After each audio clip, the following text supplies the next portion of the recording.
It all starts 2,000 years ago when a pregnant lady comes to the island. She meets a crazy lady who helps her deliver the babies but then murders her. The crazy lady raises both the children. One of them's called Jacob, but the other one, for reasons that are about to become abundantly clear, we shall call Zephron from now on. The crazy lady takes them to the heart of the island and says that they must protect it no matter what. The boy's real mother's ghost appears to Zephron and tells him that the fake mother killed him. This makes Zephron really, really sad, and when he grows up, he kills the fake mother. Sort of mean, really, but I guess it's all revenge. This makes Jacob really, really angry, and he throws his brother into the heart of the island, not knowing what will happen next. This can't end well.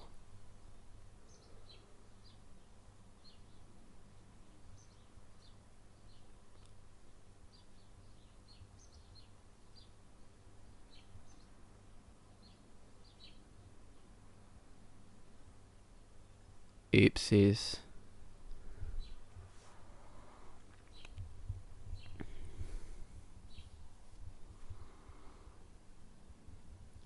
Skip forward 1800 years and another man comes to the island. His name is Richard, and he's substantially more awesome than either Zephron or Jacob, so Jacob makes him immortal too. On September 22nd, 2004, a plane crashes on the island. Jacob brought it there, and it's full of people he wants to replace him, and there's a bit of a theme to them, to be honest. There's a doctor with daddy issues, a fugitive on the run after killing her own father, and a con man whose daddy shot his mum.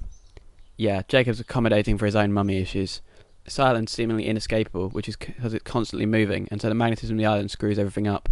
A French woman's distress call has been on a loop now for 16 years, unanswered. Guys, where are we?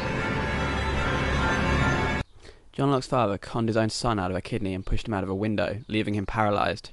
Locke never stopped trying to push himself, though. Just put me on the bus right now. I can do this. No, you can't. You don't know who you're dealing with. Don't ever tell me what I can't do, ever! After the crash, Locke miraculously regains the ability of his legs. He puts this down to it being his destiny, and believes that the island is a spiritual thing in and of itself. You think we crashed on this place by coincidence? Each one of us was brought here for a reason. And who brought us here, John? The island. Locke finds a hatch on the island, which he blows open to find a man called Desmond inside. Desmond has been stuck in the hatch for 3 years, pushing a button every 2 hours to save the world.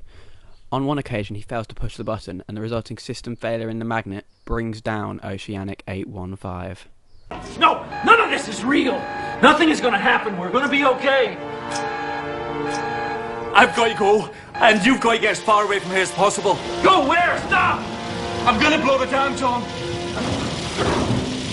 I'm sorry for whatever happened that made you stop believing. But it's all real. And now I've got to go and make it all go away. Wait, Desmond! I'll see you in another life, brother. When Locke, who'd taken over button duty, decides he will not push the button anymore, the hatch looks on the edge of apocalypse, and Desmond, fearful this will be the end for everyone, has no choice but to turn the failsafe key, thus blowing up the hatch, not knowing what effect it will have on him or any of the others.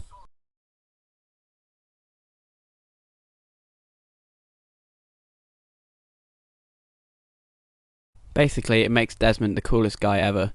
He's got low-level cyclic abilities now, and he's time-travelled too. Basically, the guy's a Time Lord. Epic freaking win for Desmond, then.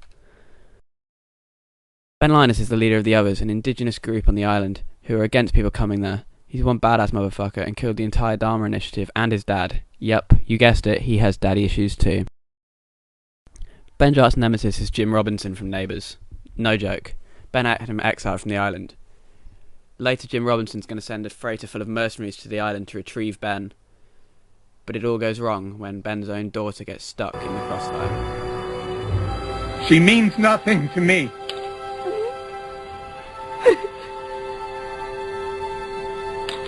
I'm not coming out of this house. So if you want to kill her, go ahead and do it. Also on the boat are a few good guys, the science team and the pilot Frank. But the mercenaries are bad and have rigged the boat to blow up, with Jin still on board.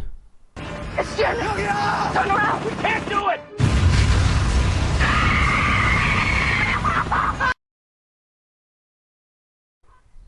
Fearing for the safety of the island, Zephron, speaking on Jacob's behalf, tells Locke to move the island using a donkey wheel deep underground. Ben does it instead though, which causes issues later because he didn't follow orders.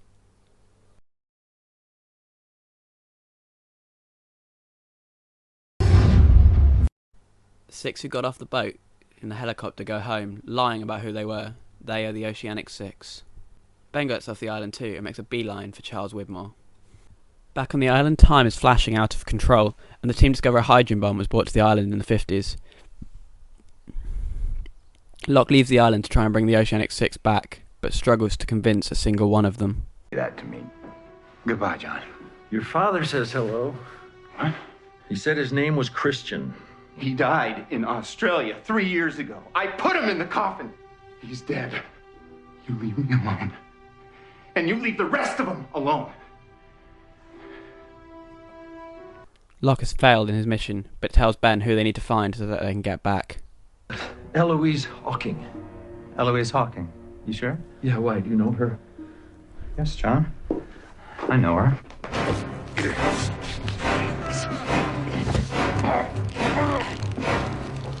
I'll miss you, John.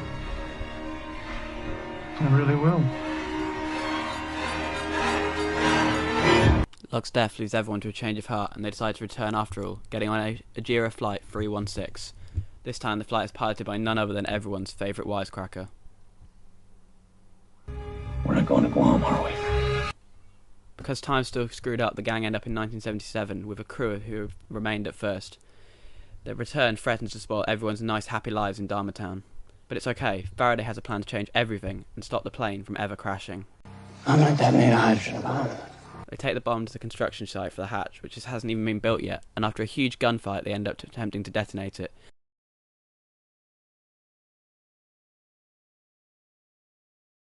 The plan doesn't work though, and the energy is released.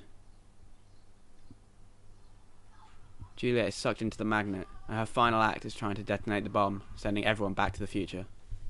Back in 2007, Zephron has stolen Locke's body, and uses his smoke form to kick the ass of just about anything in his way. I'm sorry you had to see me like that. Jacob's looking for replacements, but while he's looking, Zephron manages to kill both Saeed and the Quans. I won't leave you. I love you, son. I love you. To stop any further death, Jack knows what he has to do, and finally steps up as protector of the island. This is why I'm here. This is what I'm supposed to do. Is that a question, Jack?